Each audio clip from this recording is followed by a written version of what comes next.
Welcome to Design Diary, the podcast where you get to look inside my board game design notebook as well as what's going on inside my head.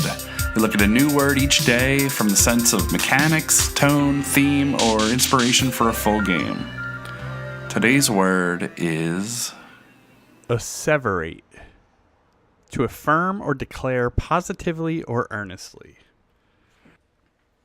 Now this is a really, really hard one for me.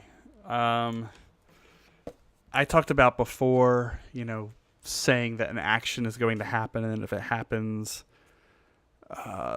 just it's sort of predictions and things like that. Declare positively. So in order to kind of get into this, I looked a little deeper into the word, and there's a whole story about how there was no other word for, or this was another word for said, I'm going to bed, she said. And then people would say, I'm going to bed, she asseverated.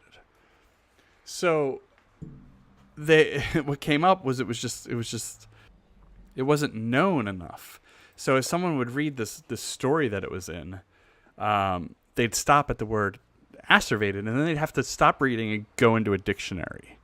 And that interruption had a novelist for the New York Times warn writers not to use the word asseverated or any word other than said to carry the dialogue, because they'd have to stop reading and consult a dictionary. And it made me start thinking of games where the icons are so either not recognizable, not tied to the mechanics, or at most there's just too many of them that you constantly have to stop and check the rules. Now, how that could ever be a good thing is what I tried to explore. And I'll just read from my notes, but that's where my mind went. And it has nothing to do with this word asseverate, just the history of the word. And then I try to wrap the word in, but it's lightly wrapped in. But games that are unrecognizable on their own, and you have to constantly check the rules. I want to see a game where the icons are unrecognizable no matter how many times you've played the game. So how do you do that? Because I could have played the games 100 times and you've played it one. I'm going to recognize some of them. I've had to do some sort of pattern recognition, and depending on your level of logic, interpretation, and things like that, somebody that takes that in better is a better player than others. So how do you do it so they're not? And it was that it's all created during the game that you're playing. So we have all these keywords that are out, and then we're going to assign an icon to them, maybe with token or a card or something like that. So you have one card for each icon, you have one card for each action or ability, and you put them together. Why would you do that? I have no idea. Why does it matter that they're created just for this game? I have no idea. But I'm going to keep reading. On your turn, you can declare an icon and assign it to an ability. For that, it's just that I take this. So instead of doing it at the beginning, I could assign them during the game. And I started to go down a road of what makes that special and why does that matter. And I wanted to see icons that sort of blend together and have similar characteristics. So if they're based in a circle, I'm going to declare that circle icons now do this. And I'm building my, deck or cards or whatever in a way that I got a lot of circle icons. So I declare, kind of like Flux or something where you're changing the rules, that circles mean, strong defense. So now anything with a circle has that. But they might have more than just circles on them. So some have a circle, some are colored, some are black and white, some of them have something jutting out, some of them have a letter on them, and there's all these different things that make up an icon. Everyone is 100% unique, but they all have these common aspects. So now it's your turn, and you can do what you do, or at some point you can declare what an icon means.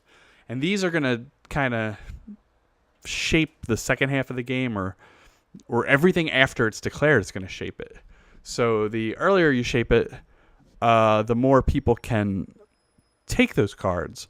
The later you shape it, the more you can have some control over the cards that you've gained So there's an interesting dynamic in there.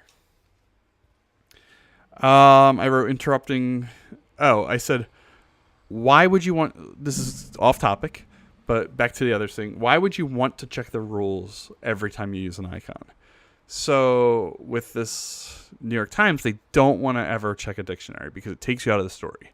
Why would I want to check the rules to take me out of the game? And the answer is that it tells you something to advance the story. It tells you something to advance the game. Imagine if they had to check the dictionary and it told them something that changed their story from then on. Not just how this word behaved, but how the story behaved. So you can do that with a game because you're not using just any old dictionary or any old rule book. You're using the rule book made for the game. So think of like a legacy game. You unlock something and it says, go check the rule book, see what you got. And you get that from now on. It's usually you get something good. It's usually something that's going to change your game from now on. It's hugely impactful. And you want those moments where you're checking the rule book. So I thought about that as well. I don't think I mixed these together in any sort of way, though. I like the idea of overly complex icons that bring a little of each type of icon, spikes for an attack, waves for movements.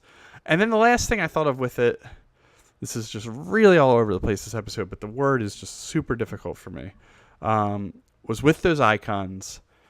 I love when you have like clear cards and things overlay each other, but you can sometimes see through and sometimes you can't because they're the same color and it may or may not add something to the shape, and it might deduct something. Well, the shape might be hidden behind it or something along those lines. But I love the idea of this. You have this stack of cards and you're saying, down 3 cards down, I know I can see a wave, so I have this.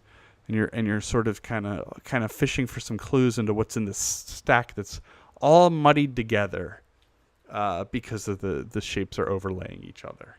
So back to the word asseverate, to affirm or declare positively or earnestly.